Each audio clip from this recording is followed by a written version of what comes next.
Well, hello. It seems like I managed to mess up the whole timing, etc. Well, it's kind of you getting used to that. I'm kind of been a bit disconcerted by doing these live streams and getting used to the way that YouTube works. Anyway, so it seems that Lisa's been around. Thanks, Lisa. So hopefully you're still around and you're going to comment now that I'm here, or you're going to find me. Anyway, so let's see what's happening. Anyway. I'm looking at all sorts of things at the moment, and one of the things that I've been talking about particularly is how it's coming up for Christmas, and you know, Christmas is quite an interesting time here in Russia, simply because our Christmas is different. Do you know what I mean? I mean, Christmas here is kind of weird. It happens in January, actually. So, it, it's January the 6th, actually, because it's the Orthodox year. So here is Christmas is not such a big event. It's more a religious event. In the way that it used to be in England, where, you used to go to Christmas Eve services and then service on Christmas Day, etc. But, that's obviously all changed, etc. So, we'll see how that goes. But, I mean, here, they always use the new year, and that's the big thing here is you give new year presents, and they have grandfather frost as opposed to Santa Claus or Father Christmas or whatever. So I mean, they tend to have it, and I must admit I quite like that, because Father Christmas is not some old ho ho ho. Well, he is actually, he's called grandfather, but he does have three very seemingly gorgeous granddaughters. The son and daughter in-law, or the daughter-in-law and the son, don't actually appear anywhere, but the granddaughters do, and it's actually quite interesting as a story for kind of part of the things. Anyway, one of the things that does amuse me quite often, well, all the time actually, here is the fact that the basically have the Christmas music on all the time. And it's the same music that you get back in the UK, right? As in, or in whatever, it's the Christmas carols and the Christmas songs and all that sort of stuff, which is kind of weird. I mean, when you hear Merry Christmas, Everybody by Slade in the middle of a Russian, well, I live in Ufa, as you know, which is kind of in the middle of Russia. It's got a cathedral, it's got a huge mosque, it's got all sorts of things, but and they don't actually celebrate Christmas on the 25th, but you're hearing Merry Christmas, Everybody by Slade. There's all the Christmas decorations, etc. There's the Christmas trees, all the other stuff that happens. And you kind of just go, okay, well, we'll get on with that. Anyway, and there's, of course, they've all got the same stuff as you get in the West, as in the Christmas trees, the Christmas balls, etc. They just call it a New Year tree. Yeah, okay, whatever. And there's all the usual packaged stuff, all with the same, Christmas trees, berries, and all the other bits and pieces on it. And you've got the Christmas bits and pieces. But of course, one of the biggest things we have here, of course, is the fact that we here in Ufa anyway, and Moscow, where I lived before, and even Tula, is we always have a white Christmas because snow. That's basically one of the things that happens. Is here, we don't just get a white Christmas, we get a white, sometimes we even get a white Easter. I mean, we get a white Christmas, white New Year, white January, white February, white into March, and so sometimes into the end of February. I mean, that's just the way it is. I mean, today, for example, is it cold? Well, to me, it's not that cold. It's only -10, and it'll be -15 or -17 overnight. However, when I lived back in England, if it got to -2, people were screaming about how cold it was, etc. But I mean, as you can see, I'm relaxed in my apartment. It's pretty warm here, and I'm kind of not worried about it. And the other thing about the snow, of course, is the fact that it doesn't affect or impinge on your movement. Well, it does mine, actually, because I do the old man shuffle as I wander along the streets, keeping my feet flat on the ground to make sure I don't fall over on my arse. And that's why the women with their high-heeled boots on, stilettos in particular, use them like ice picks and race away up the street. Anyway, So everything else works, the public transport, etc. And I've actually just been to the shops, actually, get a few bits and pieces, you know. In fact, I was in a supermarket called Auchan, which is a French supermarket. It was actually a hypermarket. And it's quite famous because Tucker Carlson, you probably heard of him. He's the American that was journalist. He was on Fox News, etc. And he went over to Russia, came over to Russia to interview Vladimir Putin. And he went to the supermarket, which was quite funny, because he picked Auchan, the one I'm talking about. Now, I only go to the Auchan there for 2 or 3 specific things. And one of them is what is known, as you probably know them in the UK as well, as the yellow stickers. It's where you get up to 50, 60, 70% of particular goods.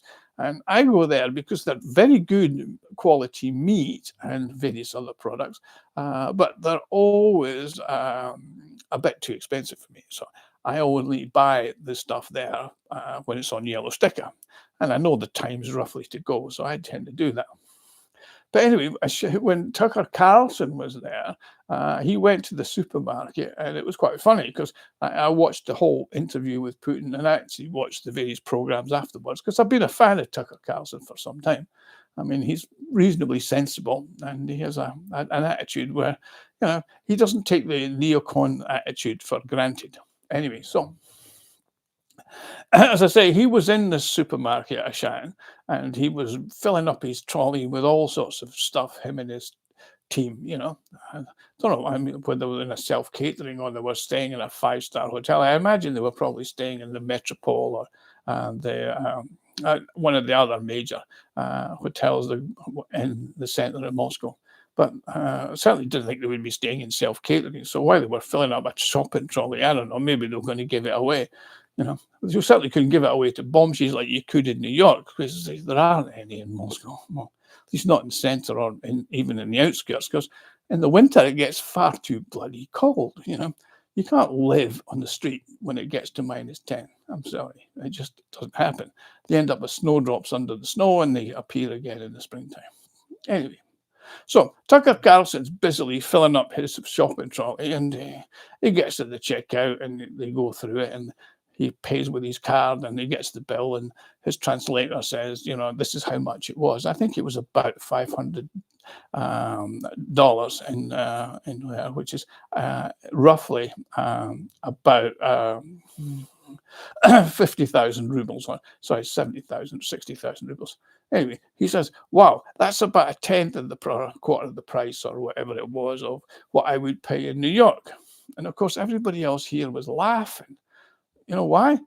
Because that's one of the most expensive supermarkets that you can get in certainly in Ufa. I mean, in Moscow, yeah, it's a middle range. I mean, it's probably where you would call Waitrose in England, or it's certainly not a Lidl, and it's certainly not a Carrefour or a D'Agostino if you were in New York, for example. So anyway. So that would be that. So I laughed. I mean, he was thinking that wow, look at this. This is seriously cheap. And he was actually the most expensive. I mean, for example, I mean, I wouldn't buy my cooking oil in Auchan simply because it's twice the price that I would pay at a place called the Rhodka, which is just down the street, which is or with Magnit. You know, Magnit is actually the biggest food retailer in Russia. It's got something like 7,000 branches. Makes Tesco look like a small kind of corner shop operation. But again, it's very good, and what it does, and has its own brands, own labels, etc. I mean, Auchan does it too, but it's just a bit more expensive. It's French, and you know, they do some stuff very well, and I like to shop around and whatever.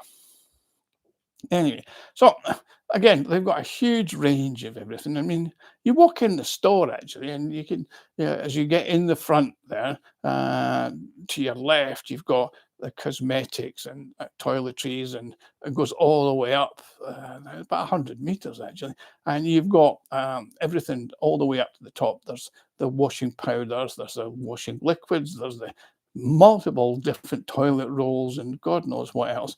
And on the other side of that, you've got things like toilet brushes and ironing boards and God knows what else. And if you go all the way to the other end, which is again another 100 meters, you're looking at having fish, fresh fish in tanks. I'll put some pictures up actually of when fresh fish in tanks, etc., are happening. Because they happen. It's not just shad. Lots of provincial supermarkets have fresh fish, either river fish or sea fish, in the tanks. You just say, "I love that one," and they take it out and they say, "Do you want to hit it on the head, or will I, or whatever?" Yeah. And there's fish. I mean, Russians eat a lot of fish. I mean, I eat a lot of fish too. I mean, I eat fish at least twice a week, simply because it's good, it's nutritious food, and you get high quality fish. You have to remember that Russia's surrounded by 11 different seas and 3 different oceans. I mean, you haven't lived until you've tasted Pacific scallops from Kamchatka. I mean, these are just 3 times the size of what you would expect from I've tasted in New Zealand, and when my nephews dive for them, and certainly much, much better.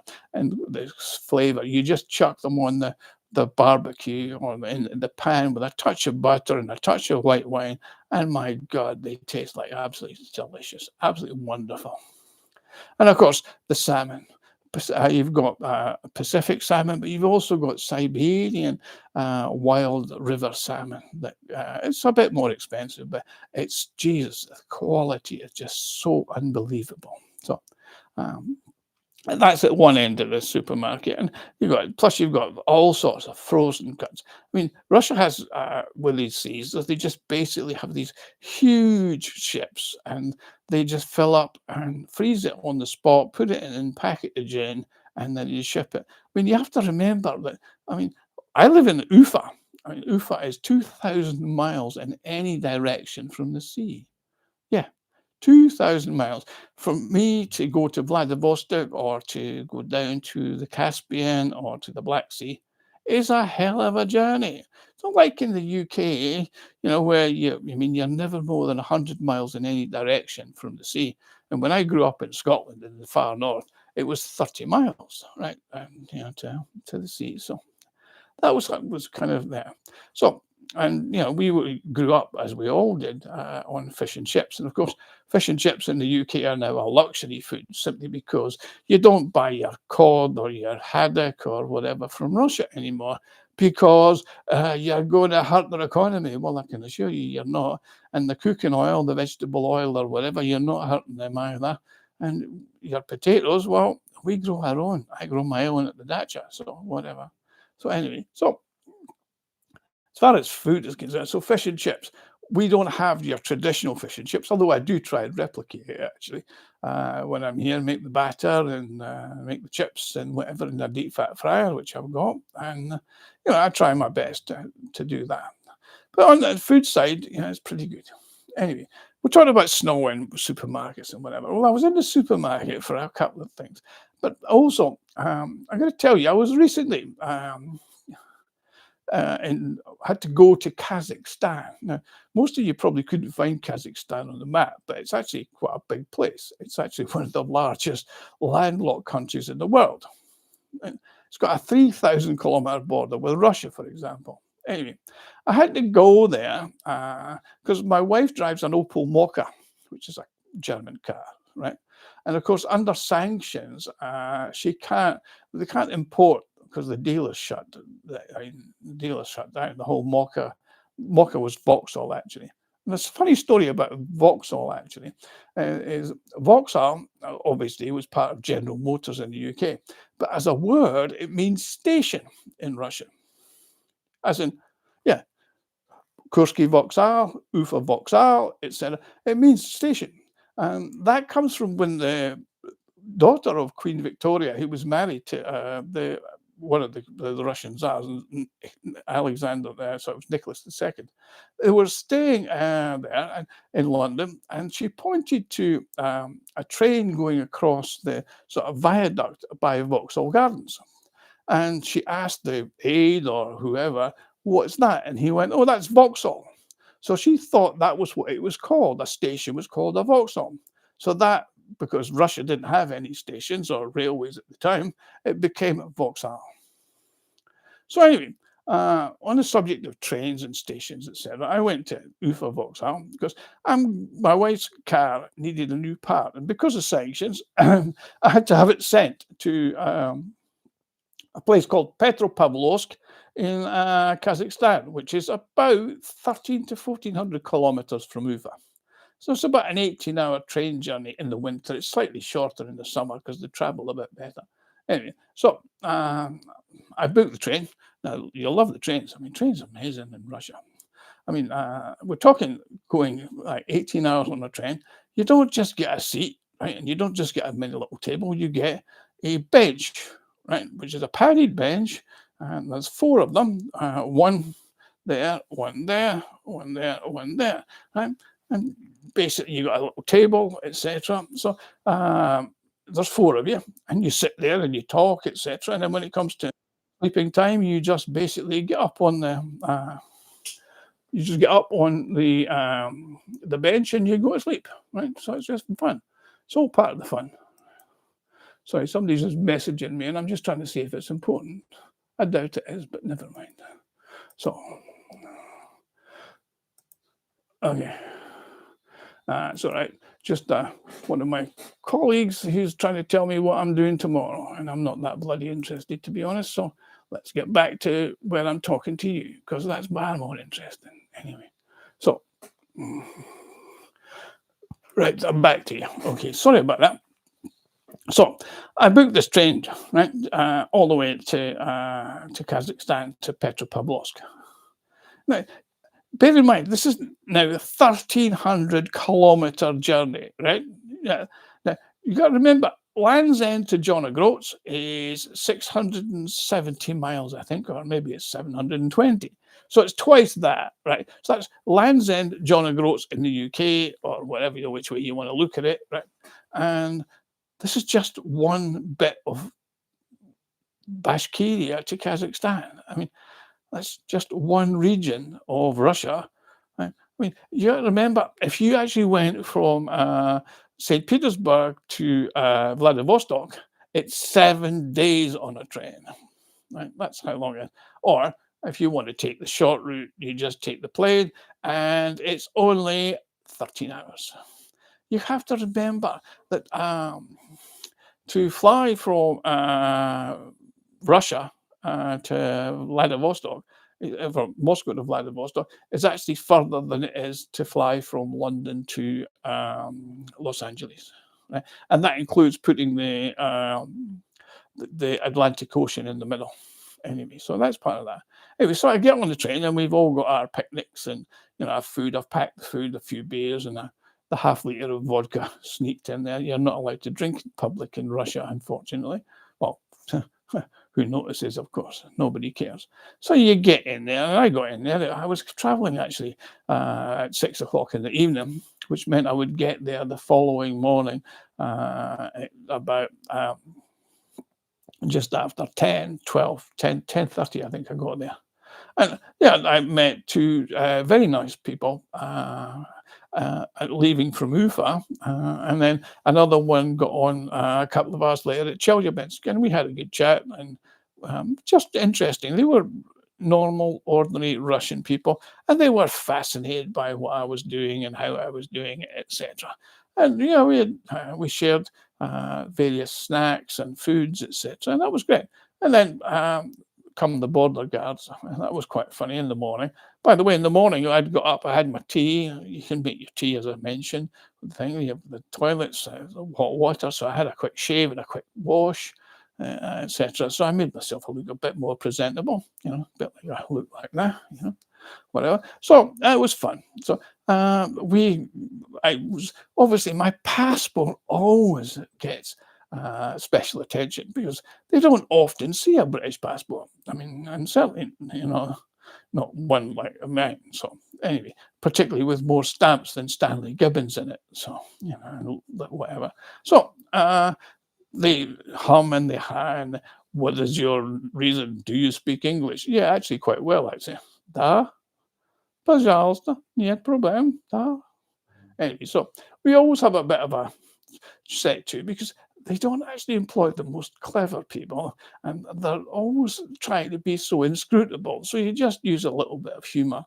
You know, at the end of the day, I've got a residence permit. I can do what I like, and I'm just a bit too old to be worried about being sent to the gulag or whatever. Not that the gulags exist anymore. Anyway, so I turned up in Petropavlovsk, 18 hours, still feeling a bit oof, but, whatever. So I had a bit of a wander round and I picked up my little package, my little part for my wife's car, checked the internet, etc. See how many of you were talking to me and how many of you were actually interested in watching my videos and whatever. And I wandered in some of the supermarkets, bought some chocolate and some more alcohol, some snacks, etc., and got ready. But I had 12 hours now in Petropavlovsk. And let's be honest, it's a provincial town in a provincial city, and there's not a lot you can do. So,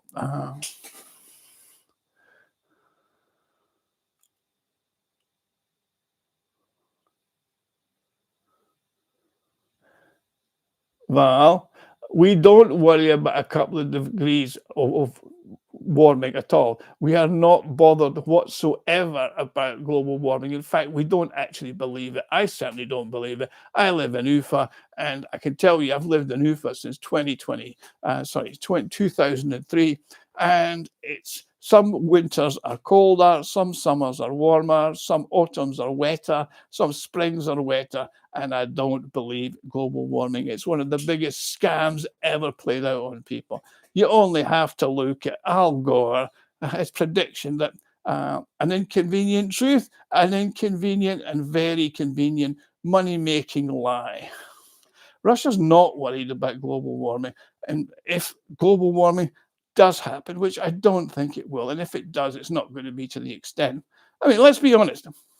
If global warming and sea levels were going to rise, do you think Barack Obama was going to buy a mansion, waterside mansion in Martha's Vineyard and another one in Hawaii? I don't think so.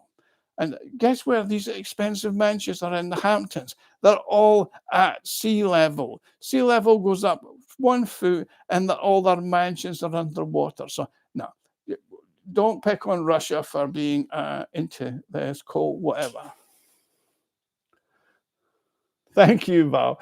So yeah, I'm talking about that. I'm glad you like it because basically, once I've been in there, I was in Kazakhstan. I'll finish this little bit of a story because I might as well not leave it unended.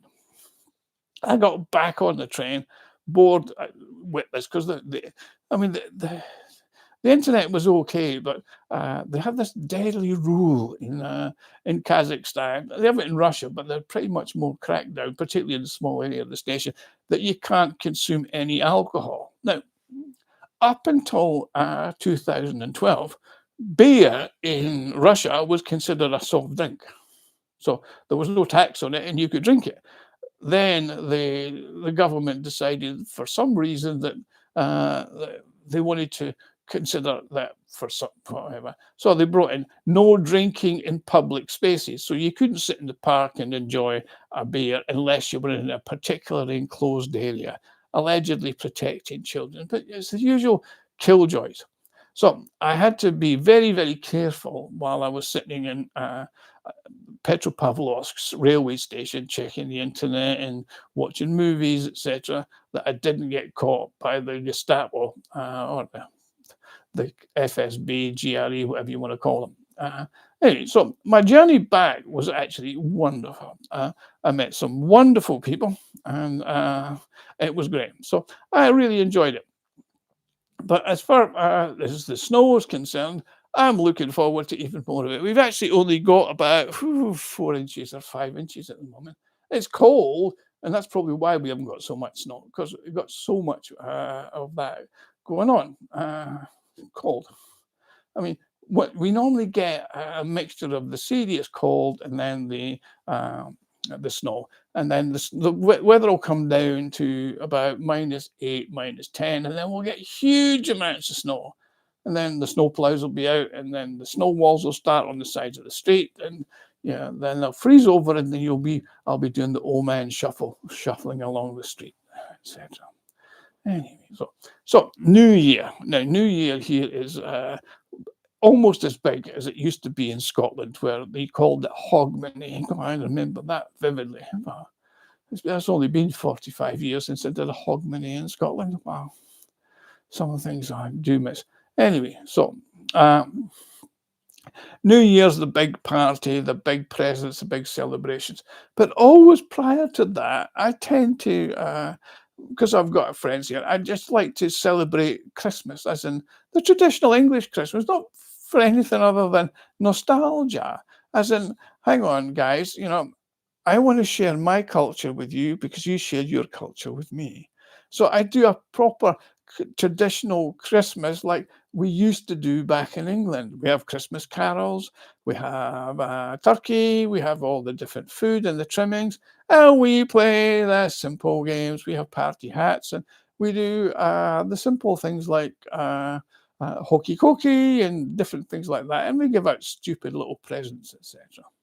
And of course, that's fun. I enjoy it because it allows me just to celebrate two Christmases. I get Christmas, our Christmas, as in the Western Christmas. I get New Year, and then we have the Orthodox Christmas. Now, I like the Orthodox Christmas because the service is so traditional, and it reminds me because I got married. I actually got confirmed and baptized in the Orthodox Church. Because it was one of the stipulations if I wanted to get married, and I didn't want to have a 5-minute ceremony in a registry office. I wanted something that was a bit special. And the cathedral, if you look it up on the internet, Ufa Cathedral, which is the cathedral of the Mary, Mother of Christ Cathedral in Ufa. It's a big blue-white building with gold domes, and it's absolutely stunning building. And inside is absolutely unbelievable. The gold inlay and the chandeliers and the stained glass windows, etc. It's just absolutely stunning. So that's one of the reasons I got baptized in the Orthodox Church, although I was a Christian. So changing from Scots Presbyterian to Russian Orthodox wasn't a big move, and not something that particularly serious anyway. So come the 6th, it's over to the cathedral and go for the service of the Epiphany, and it's beautiful. And then, of course, on the 20th of January, it's the dip into the freezing cold water. That's where they cut the hole in the ice. They put a little bit of steps down and a little bit of steps down through kind of like a big long coffin-like hole, and you get in and you just swim through this gap in this icy cold, -20, freezing cold water. Boy, that does affirm your faith. That is really pretty good. So yeah, that's part of them. So I've been to Kazakhstan recently, and I enjoyed it. I met with the people, and imagine I went 1,300 kilometers. I got a bed. I had access to hot water. I had food, and all it cost me was 30 quid either way. Now, the last time I was in the UK, I took a train from Farringdon to Brighton, and it cost me 35 quid. That was more than that journey. And that shows you just how much you get ripped off in the UK for that sort of stuff. Now, one of the things that's coming up soon is the Winter Olympic Games. Now, they're happening in Turin, I understand. I quite like the Winter Olympics simply because, I grew up in the Highlands of Scotland where you did have a bit of snow. And then I've lived in Russia for a long time. And where I live in Ufa, for example, we've got a downhill ski slope in the middle of the city with 2 chairlifts, etc. Plus, we've got a biathlon, which is a cross-country skiing and shooting track. So, we have all sorts of winter sports. Plus, we've got our ice hockey team here in the city, are the European Championships champions, and we've had the World Junior Ice Hockey Champions here. Championships here. So we've had a fair bit going on as far as winter sports. And in fact,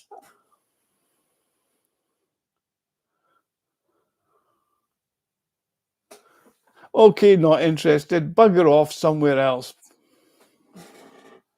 Thank you, not interested. Bye.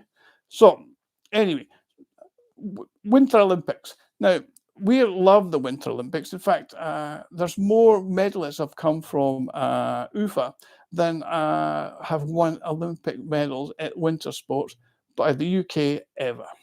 And that was all at Sochi. So, gives you an idea of what we're doing. Anyway, so one of the things that's bothering me about this Winter Olympics coming up is the fact that the Russians have been banned again. I mean, the Americans and the British and the NATO, they can invade countries like Iraq, Libya, Afghanistan, destroy lives, etc. And then they can get away with that.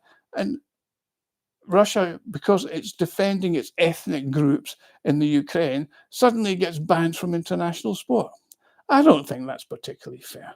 And it's particularly not fair on the sports people. I mean, they've trained for years and are good at it. And I think it's all, I mean, what's quite interesting is if you look at the two biggest doping scandals in sporting history. Now, one of them was 1988, the Canadian sprinter Ben Johnson. Now, who's the head of the World Anti-Doping Association? Dick Powd. He's a Canadian. Now, the Americans are very vocal about their doping and anti-doping and how they take it seriously. But if you only have to look at one of the biggest serial dopers who got away with it for 8 years was Lance Armstrong. He won 8 cycling titles of the Tour de France, and he was doping the whole time. Now, and then they say, well, Russia, you serially dope. Well, hang on a minute. Just look at how many Americans, I mean, most of the sports like baseball and American football are riddled with people who are full of steroids, etc. Anyway, so that's so I think it's pretty unfair. And I know that many of you will go, well, you shouldn't have invaded Ukraine. Well, actually, if the Americans hadn't organized a coup there in 2014 and Victoria Nuland hadn't said, fuck the EU, then perhaps this whole situation wouldn't have happened. Anyway, that's what I've been wombling and moaning and whatever about. So I hope you've enjoyed it. And thanks for being with me. And I'll see you again in the near future. Any comments, please make them underneath and I'll try and comment back again. Thank you for being with me. And if you've enjoyed it, say thank you. And if you don't, and if you're somebody like not interested, 8452, do fuck off. Thank you.